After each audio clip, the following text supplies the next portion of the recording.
Hi friends, இன்றைக்கி நம்ம என்ன பண்ண வைக்க போகிறோன்னா நாகர்கோவில் மெத்தடில் வறுத்தரைச்சி பாறை மீன் குழம்பு முருங்கைக்காய் போட்டு வைக்கிறது டேஸ்ட்டு சூப்பராக இருக்கும். வீட்டில் நீங்கள் வச்சு பாருங்கள்.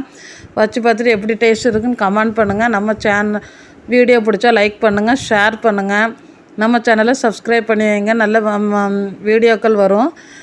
மீன் இது வட்டப்பாறை மீன் கழுவி ரெடி பண்ணி வச்சுருக்கேன். அது கூட 2-3 பச்சை மிளகா கீரி போட்டு ஒரு கொத்து கருவேப்பிலையும் போட்டு புளி ஊற வச்சு வச்சுருக்கேன். அந்த புளியையும் பிணைஞ்சி நம்ம ஊற்றிக்கிடலாம். அதுக்கப்புறம் கொஞ்சமாக உப்பு போட்டு அந்த மீன் எல்லாத்தையும் நம்ம கலக்கி வச்சுக்கிட்டு அடுத்து நம்ம மசாலா அரைக்கிறதுக்கான ப்ராசஸையும் பார்க்கலாம். இதுன்னு இந்த உப்பு புளி எல்லாம் சேர்ந்து மீனில் உப்பிடிச்சி கறி வைக்கும்போது டேஸ்ட்டு சூப்பராக இருக்கும். ஒரு பெரிய அரைமுறி பெரிய தேங்காயில் ஒரு அரைமுறி எடுத்திருக்கேன். பேனில் தேங்காயை கொஞ்சமாக போட்டு ஒரு 1.5 ஸ்பூன், அதாவது 1.5 ஸ்பூன் அளவுக்கு நல்ல மிளகு போடுங்க. வறுத்தரைச்சி தேங்காயில் நல்ல மிளகு டேஸ்ட்டு தான் நல்லாயிருக்கும். ஒரு 1.5 ஸ்பூன் நல்ல மிளகு, அதே மாதிரி சின்ன உள்ளி ஒரு கையளவுக்கு, எவ்வளோ தூரம் கூடுதலாக போட்டிங்களோ அதுக்கு தான் குழம்பும் திக்காக வரும், டேஸ்ட்டுமே நல்லாயிருக்கும். ஒரு கை சின்ன உள்ளி போட்டு அது கூட ஒரு கொத்து கருவேப்பிலையும் போட்டு ரொம்ப கறியை வறுக்கக்கூடாது, பொன்னிறம் மட்டும் வரக்கூடாது.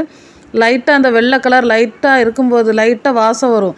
அந்த டைமே நிறுத்திக்கலாம். பொன்னிறமாக வறுத்து அது எண்ணெய் கக்கும், உடம்புக்கும் கேடு, குழம்பும் கருகருன்னு வரும். இந்த ஸ்டேஜில் நீங்கள் பார்க்குற ஸ்டேஜில் வரும்போதே ஒரு 1/2 ஸ்பூனு மஞ்சள் பொடி போட்டிருக்கேன். 1.5 ஸ்பூன் வத்தல் பொடி உரப்புக்கு.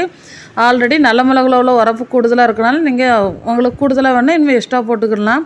ஒரு தேன் கரண்டிக்கு 2 கரண்டி மல்லிப்பொடி போட்டிருக்கேன். போட்டு எல்லாம் தேங்காய் வெங்காயம் எல்லாத்துக்கூட நல்லா மிக்ஸ் பண்ணணும். ஒரு 5 நிமிஷம் தான் இதை வறுக்கணும், அந்த மசாலா வாசம் வர்றதுக்கு.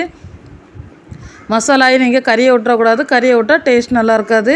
இந்த மாதிரி எல்லா இடமும் மசாலா ஆட் பண்ணிடணுன்னா நம்ம அது மீனுக்கு தேவையான முருங்கைக்காய் தக்காளி எல்லாமே நம்ம வெட்டி வச்சுருக்கோம். ஜாரில் போட்டு கொஞ்சமாக தண்ணி ஊற்ற முன்னாடி திரிச்சிக்கிடுங்க. நல்ல மையாக திரிஞ்சிரும். உடனே கொஞ்சமாக தண்ணி சேர்த்து நம்ம குழம்புக்கு அரைச்சிக்கிடலாம். நம்ம ஊற வச்சுருந்த அந்த மீன் உப்பெல்லாம் ஊற்றி வச்சுருந்த மீனில் இந்த மசாலா ஊற்றி தேவையான தண்ணியும் உங்களுக்கு சேர்த்து வெங்காயம் இதெல்லாம் இருக்கனால குழம்பு கொஞ்சம் சீக்கிரம் திக்காயிரும். அதனால் நீங்கள் கொஞ்சமாக தண்ணியும் சேர்த்து மீன் சட்டியில் வச்சு நல்லா கொதிக்க வச்சுட்டா போதும். நல்லா கொதித்த பிறகு தான் காய்கறி போடணும். ஏன்னா முதலே காய்கறி போட்டால் நறுக்குன்னு இருக்கும். இப்போ நம்ம வெட்டி வச்ச முருங்கைக்காயும் தக்காளியும் அதில் மிக்ஸ் பண்ணி நல்லா கொதிக்க விட்டுக்கலாம். கொதிக்க விட்டு 2-3 கருவேப்பிலை போட்டு இறக்கினீங்கன்னா இந்த மீன் குழம்பு டேஸ்ட் அவ்வளோ அருமையாக இருக்கும். வீட்டில் கண்டிப்பாக நீங்கள் செய்து பாருங்கள். இந்த மெத்தேடில் செய்து பார்த்திங்கன்னா மீன் குழம்பு சூப்பராக இருக்கும். செய்து பார்த்துட்டு எப்படி இருக்குன்னு நீங்கள் கமெண்ட் பண்ணுங்கள். ஒரு 10 நிமிஷம் கழித்து நீங்கள் திறந்தீங்கன்னா மண்சட்டி மீன் குழம்பு அவ்வளோ டேஸ்ட்டாக இருக்கும். வீடியோ பிடிச்சா லைக் பண்ணுங்கள், ஷேர் பண்ணுங்கள், நம்ம சேனலை சப்ஸ்கிரைப் பண்ணுங்கள்.